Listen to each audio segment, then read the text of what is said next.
Hello and welcome to your in-depth weekly horoscope for week commencing the 12th of December. This is for the Sun or the Ascendant. I'm going to give you some standout strands to look out for, which we can all relate to collectively, but please stay with me. I will then dive deep to give you in much greater detail each of the 12 zodiac signs. Now, as this week begins, a truly notable event. Mercury recently moved into the rather business-like sign of Capricorn, enters its shadow period. This is the period before the retrograde begins, which is on the 29th of December. It comes out of that on the 18th of January. But if we are dealing with anything that is more to do with those worldly affairs, it is going to be important to really manage the detail. But despite this, later this week, Mercury does forge a sparkling alliance with Uranus. And it's suggesting this combination that if we can think of new and fresh ways to approach our worldly interactions, even at this late stage of the year, perhaps the shadow period and then the retrograde is asking us to rethink or flex in new ways, which can actually be really valuable to us. Now, also, right at the start of the week, Venus and Jupiter, the two planets of fortune, are just in a square. This runs over from the previous week.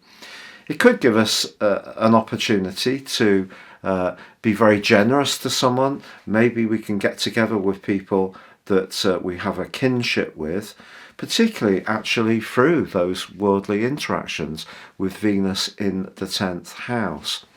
But this is a week when the Sun does square up with Neptune. If you remember, this began on the last day of last week. The Sun in the sign of Sagittarius is very much about discovery, adventure, independence, travel, higher knowledge, philosophies, and even education can be around the rule of law. Neptune, of course, is very much to do with dreams. It's a very mystical influence, and at its best can have quite a magical impact. But I think this particular influence can see us amplify or exaggerate our senses, even if they're not conscious. So if something just puts us in a bit of a spin, there could be a tendency to buy into it a little bit too much. Ironically, Jupiter, the other ruling planet of Pisces, along with Neptune, is in a sensational link with Pluto for the whole of this week. If there is something that you've been working on in a physical way for a long time that has required a great deal of patience, it could be your links with someone that have been developing, perhaps not so much at a tangible level, more an instinctive level. There could be someone that your association with can actually end up being very fortunate indeed. And from Monday through to Thursday, the Sun's in a very constructive link with Saturn. This can offset some of the distortion the Sun's right angle with Neptune can create. And remember, with that Mercury shadow period, managing details is important. So what Saturn is doing with the Sun here is asking us to be a bit more detached, because it's in the sign of Aquarius, which is airy, to think through our ideas for expansion, but research them in a very thorough and step-by-step way. And that can push back some of the dissipating energy of Neptune square to the Sun, which can drain a little bit of vitality from proceedings. Now, on Saturday, there is a quarter moon in the precise sign of Virgo. This is just saying to us, if we do feel that we want to help out or volunteer or assist people in some kind of ways, that's very laudable. We just need to make sure in the following week that we're not promising to do something that actually becomes a bit of a bind to deliver on, perhaps around those festive arrangements. But right at the end of this week, it's the Sun that comes into Jupiter, into a square with Jupiter, replacing Venus. And this is an aspect really that can actually have a very generous side to it. If we can find ways to embrace the more traditional festive strands of looking out for those who are less fortunate, of just small but important gifts, these type of things actually could really have quite an impact on the recipient.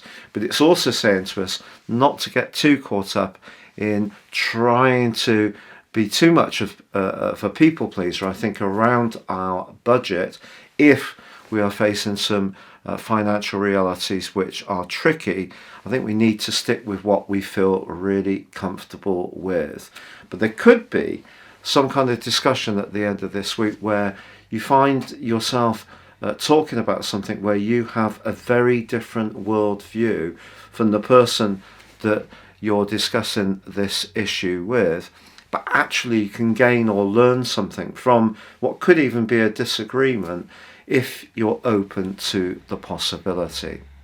Now, we're nearly in 2023. What will the year hold for you as an individual? You can gain a lot from the zodiac forecasting for sure, but it's your personal astrology which is really crucial. If you give me your time, date and place of birth, I can give you your forecast for the coming year. And this will give you searing insights as to when planetary influences are impacting on your natal chart.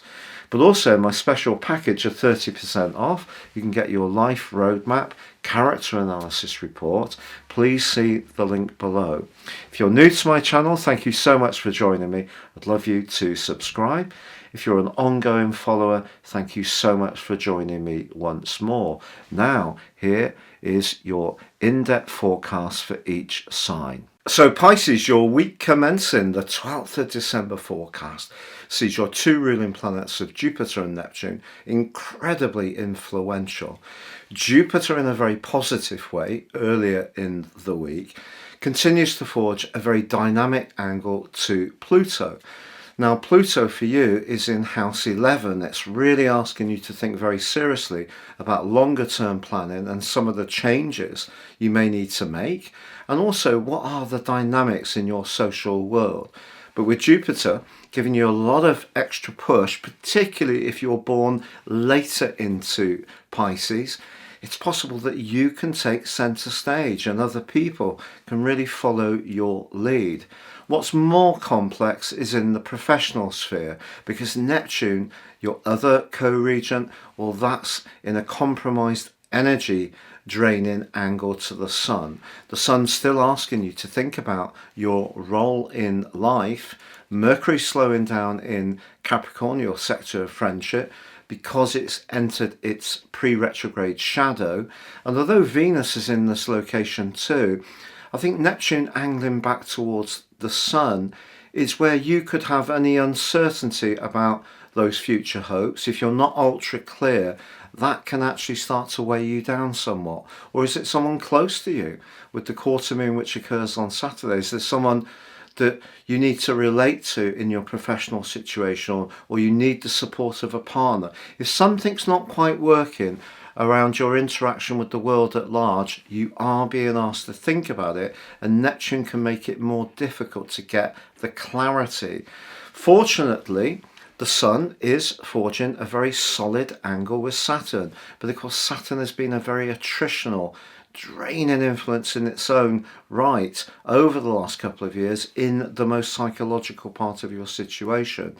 But if you work in an environment which is behind the scenes in a big corporation or institution, and you work very hard and you're very committed, there could be some unexpected recognition about the amount of investment you've put into that situation. Whether it will be financial in this particular landscape we're occupying, that's a moot point. But even a word of thanks or of acknowledgement would be something that I think you'd be very appreciative of. But generally, the direction of travel is going towards a more sociable part of the year, with the 11th house energy developing in Capricorn, which will become clearer next week with the winter solstice and the transition of the Sun into Capricorn. But this week I feel any uncertainty about your role in life, your professional responsibilities or obligations that could just be bringing you down somewhat.